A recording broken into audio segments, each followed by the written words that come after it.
Angélica de Carvalho Pereira, ou Kika, como todo mundo te conhece, formada em letras, cantora, compositora paulistana, bem-vinda na Boca do Povo. Obrigada, Pedro. Você ganhou o seu nome de arte com poucos meses, mas assim, quando você decidiu que ia ser um artista? Eu trabalhei com um monte de coisas antes de falar, agora eu vou ser cantora. Eu já cantava, desde quando eu tinha 19 anos, eu já entrei num coral que era bem profissional, bem legal. E eu já convivia com palco, com camarim. Esse é já o coral da USP? Assim que eu entrei na faculdade, eu já entrei no coral da USP e fiquei atuando bastante. Tinha agenda cheia, eles trabalhavam muito. Mas eu não tinha só...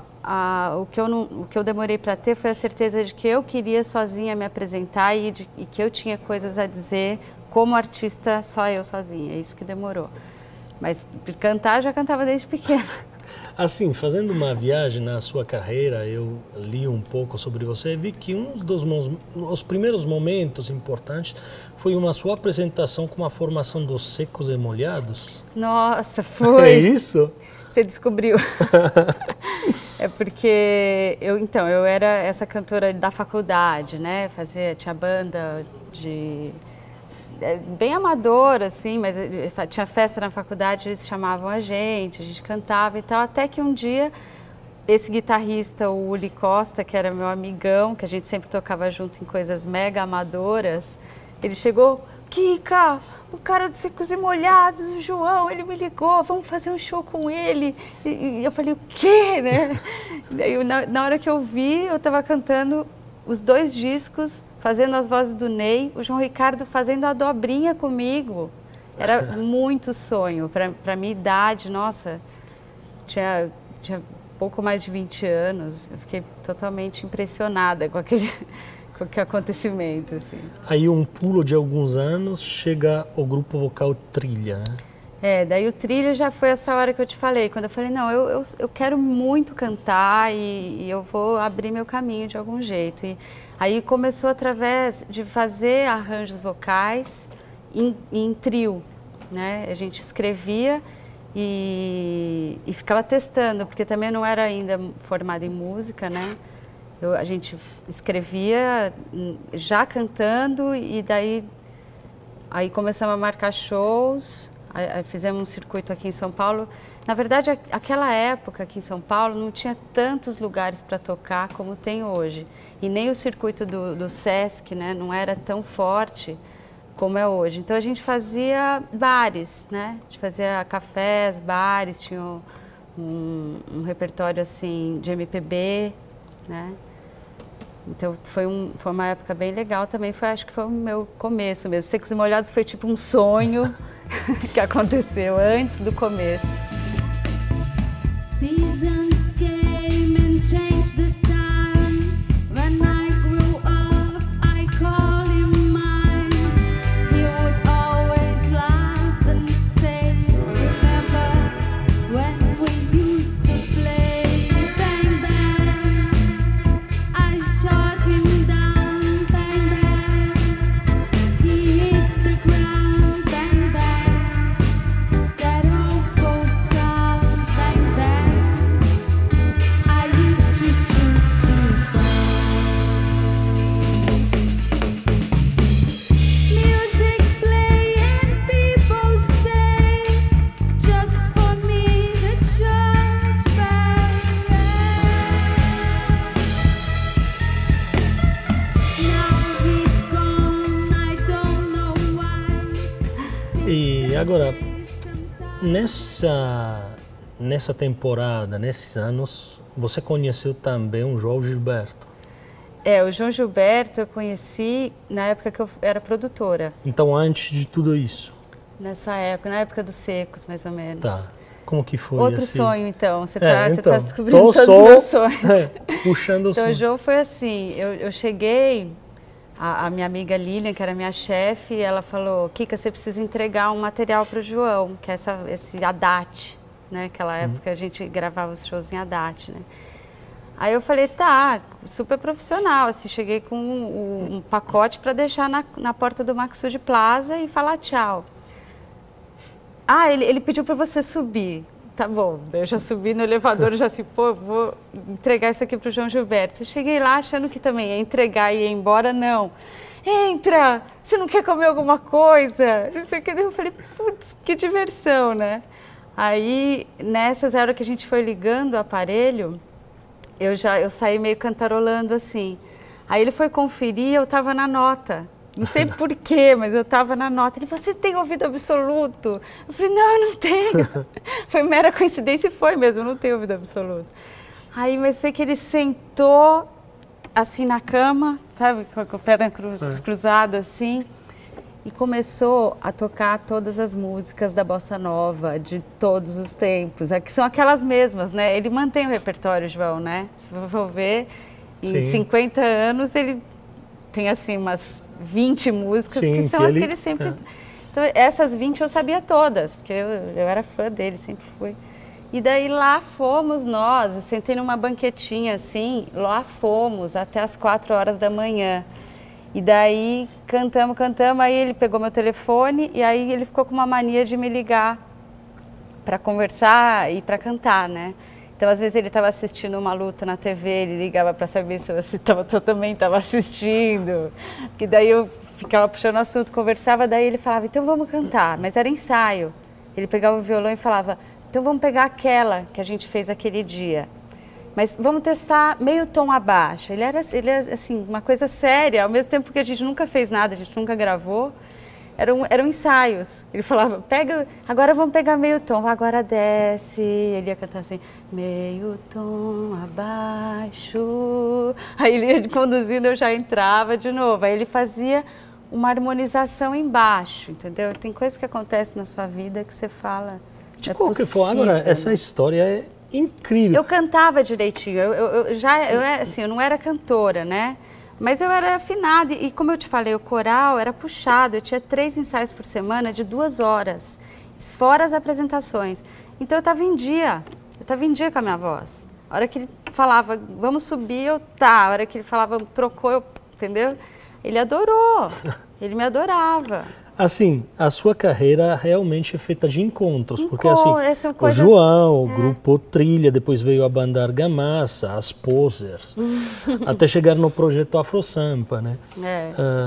De qual maneira esses encontros mudaram o seu jeito de fazer música? Você conseguiu puxar de cada encontro? Eu acho que sim, acho que o Secos e Molhados, por exemplo, já era o meu gosto musical maior, assim. É por isso que foi incrível quando esse meu amigo me convidou, porque era o que a gente já tocava, né? A gente pegava o violão e tocava Secos e Molhados, Mutantes, né? Era isso que a gente fazia. E as outras coisas foram influenciando, tipo o João, por exemplo. Desde pequena eu conhecia as músicas dele, mas cantar com ele, e ainda mais desse jeito assim, que era tipo um ensaio, me fez aprender muito, porque eu virei... assim, acompanhante dele, né? Então eu cantava pra timbrar com ele, né? Então do João eu ganhei isso e também muito a fala, sabe? Eu nunca... Eu sempre fui tímida também, né? Eu nunca fui assim, agora eu vou arrasar e tal. Eu sempre procurei o simples que desse para fazer como quem estivesse falando, mas a minha pesquisa era essa. Então isso tinha uma... Isso me estruturou bem, sabe? Você não é assim, eu vou fazer isso. Para a viagem, né? E como aconteceu essa mudança? Porque até então você sempre tinha tocado em grupo, né? Teve a ver também com o nascimento da minha filha, porque eu vinha vindo com alguns trabalhos, alguns projetos. E quando eu fui mãe para valer, assim. Eu só fiquei em casa... cuidando da minha filha. Ela nasceu em 2006. Aí, uns 5 anos ali, eu praticamente não me apresentei. Mas o meu marido também era meu parceiro e a gente começou a fazer bastante música em casa. E foi quando eu comecei a compor. E daí, quando juntou algumas coisas que eu achava que dava, até antes disso teve a Argamassa, que a gente também era uma banda bem caseira, né? Era eu, meu marido, o Marcelo e o Cris, mas a gente ensaiava lá na minha casa com o bebê no colo, né? Então tinha essas músicas já prontas e os meninos já tinham desviado para não era o Bexiga ainda, mas eles já estavam desviando para outras coisas e eu estava ali com aquelas músicas e falei, então acho que é agora.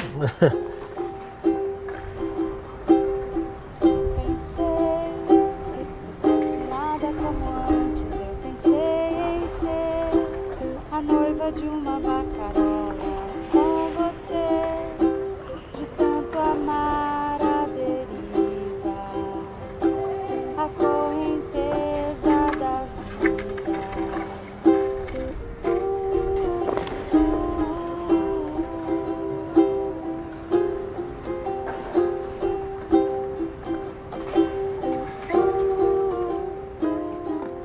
Então, o disco traz sonoridades típicas do reggae, do ska, do dub, mas também elementos característicos da música brasileira, do tropicalismo.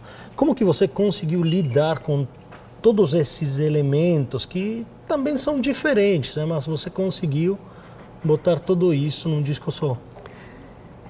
Eu acho que eu não tinha muita preocupação em fazer um disco brasileiro, porque eu acho que eu pensei, eu já sou brasileira, a minha voz nunca vai deixar de soar como a Baby, como o João Gilberto, como a Rita Lee. Nunca vou perder isso, porque eu só aprendi com eles. Então eu não me preocupei assim, agora eu vou fazer um samba. Não, eu acho que muita gente já fez muito bem isso e o que eu estava interessada, os ritmos que eu estava interessada, não me deu medo nenhum de perder a brasilidade, entendeu? Eu acho que essa não era a minha função mais. E aí eu trouxe na minha voz, eu acho que o tropicalismo, eu acho que também na guitarra do Guihelde, por exemplo, que é o meu guitarrista, que é o guitarrista com quem eu trabalho, também nunca você vai ouvir o Guilherme e não vai ser tropicalista, nem que você esteja fazendo reggae. Nem que você esteja fazendo dub, afrobeat, nunca você vai deixar de ouvir a influência do Lani Godin quando o Guilherme estiver tocando, entendeu? Então, eu acho que a liberdade que a gente tem de ir direto ao fazer uma música totalmente livre de gênero foi conquistada agora, porque a gente ganhou muito da geração passada. Nossa geração, a gente cresceu ouvindo uma música muito forte brasileira, muito incrível. E é até um pecado você mexer nisso, entendeu? Que eu sinto um pouco isso. Se eu for fazer uma música igualzinha do João, igualzinha do Chico, nunca vou chegar lá, é outra coisa, entendeu? O meu objetivo nunca pode ser esse, porque eles fizeram coisas intocáveis. É tão maravilhoso que você não pode ter a ambição de chegar ali, você tem que ser por outro caminho. E com eles totalmente dentro do corpo, totalmente dentro. E foi um disco super elogiado pela crítica, pelo público, gostaram, né? o pessoal gostou. Qual que é a força desse trabalho, assim, na sua opinião?